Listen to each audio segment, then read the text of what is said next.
আপনারা বাইন্যান্স কিভাবে টেলিগ্রামের হ্যামস্টার কনভার্টের সাথে অ্যাড করবেন সেটা অ্যাড করার জন্য আসতে হবে আপনাদের প্রথমে বাইন্যান্সে আসার পর আপনারা এখানে এই যে ওয়ালেট, এই ওয়ালেট অপশনে চাপ দেবেন। ওয়ালেটে চাপ দেওয়ার পর ডিপোজিটে যাবেন।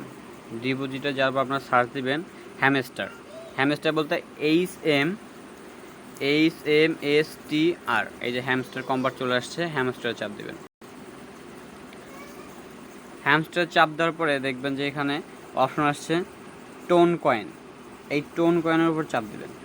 টোন কয়েনের উপর চাপ দেওয়ার পর দেখবেন যে এখানে একটা ওদের ইম্পর্টেন্ট নোটিশ আসবে। নোটিশটা ভালো করে পড়ে নেবেন। ওকে, তারপরে এই যে দেখেন এখানে ওদের একটা ডিপোজিট অ্যাড্রেস আছে। এই যে ডিপোজিট অ্যাড্রেস, এই ডিপোজিট অ্যাড্রেসটা প্রথমে এইখান থেকে কপি করে নেবেন।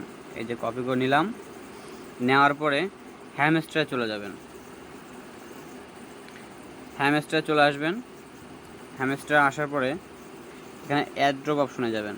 অ্যাড্রপ অপশনে যাওয়ার পরে এই যে বাইন্যান্সে চাপ দেবেন। দেওয়ার পর yes I have it.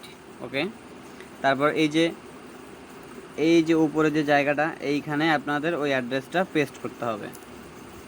Paste করে দিলাম। দেওয়ার পরে যে এইখানে যে মেমো আছে, এই মেমোটা নেওয়ার জন্য আপনাদের কোথায় যেতে হবে, আবার হ্যামস্টার যেতে হবে, আবার আপনাদের বাইন্যান্সে যেতে হবে। সো বাইন্যান্সে চলে যাই। বাইন্যান্সে যাওয়ার পরেই যে দেখেন এই যে এইখানে মেমো দেখা যাচ্ছে, এই যে মেমো, এই মেমোটি এইখান থেকে আবার কপি করে নেব আমরা। এই যে মেমোটা কপি করে নিলাম। নেওয়ার পর আবার হ্যামস্টারে যাব। হ্যামস্টারে যাওয়ার পরে এই মেমোটা ওখানে আমাদের পেস্ট করতে হবে। এই যে মেমোটা পেস্ট করে দিলাম। পেস্ট করে দেওয়ার পরে এই যে সেভ অ্যান্ড চুজ, এইখানে চাপ দিতে হবে। তো চাপ দিলাম, একটু ওয়েট করবেন, রিকোয়েস্ট প্রসেসিং হচ্ছে। তো এইভাবে আর কি একটু পরে এটা হয়ে যাবে, বেশি সময় লাগবে না। এইভাবে সবাই ট্রাই করবেন, হয়ে যাবে।